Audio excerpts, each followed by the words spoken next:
Shalom, everyone. Welcome back. All of our eyes and the eyes of the entire Jewish people, and for that matter, the entire world, are focused on Israel right now, on the events of Israel and the danger that is befalling the land of Israel from the rockets that are coming daily, almost hourly, throughout the day into Jewish centers in Tel Aviv, and all kinds of other places, Ashkelon, Ashdod, and many other places. And our hearts and our prayers go out to the Jews of Eretz Yisrael that they should be safe and protected.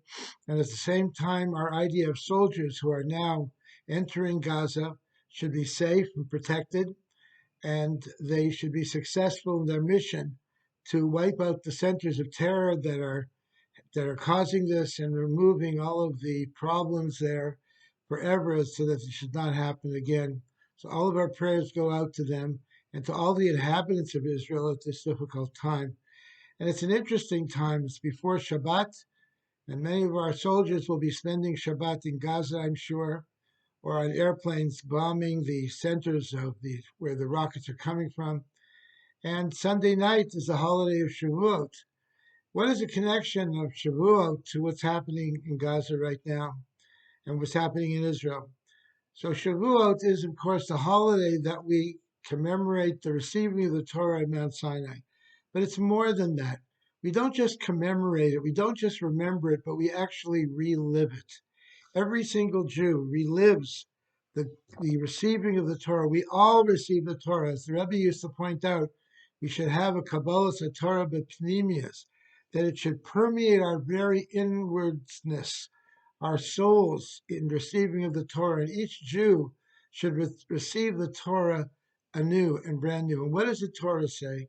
The Torah says, Eretz asher ein elokecha ba miresh hashana v'yarach rishana, that the land of Israel, God's eyes upon it from the beginning of the year to the end of the year, God is always there.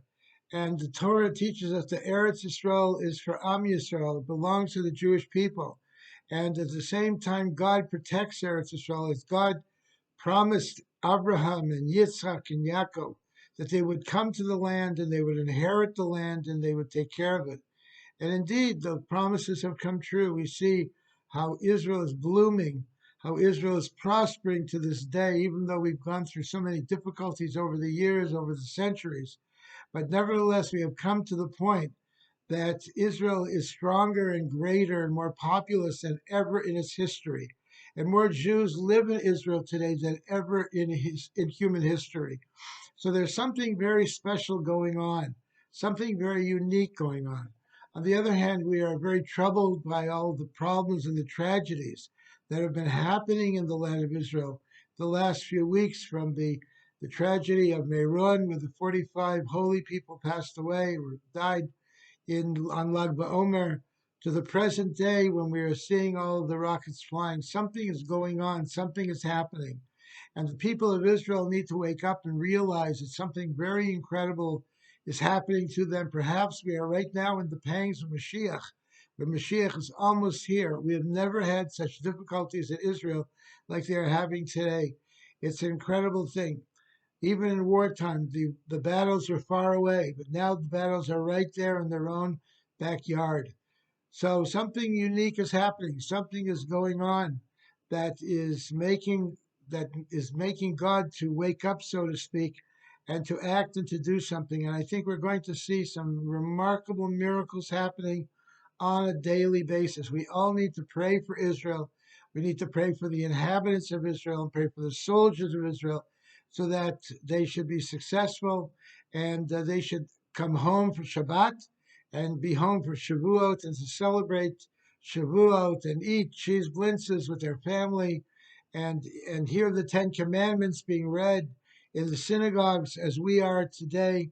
And God willing, this should be the end of all troubles and misfortunes for the Jewish people there and from throughout the world. So I'd like to remind everyone that Shabbat is coming this Friday night.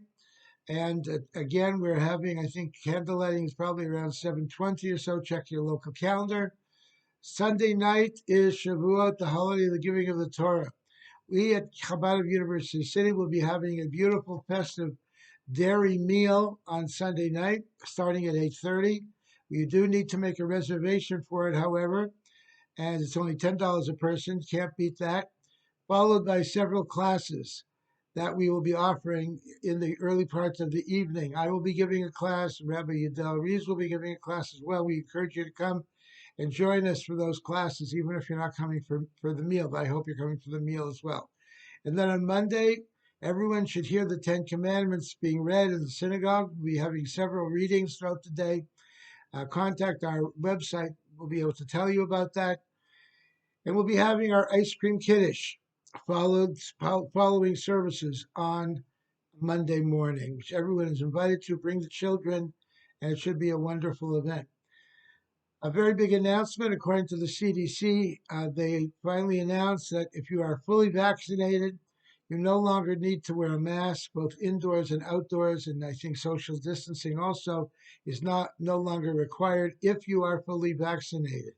So keep that in mind. We're very excited by that.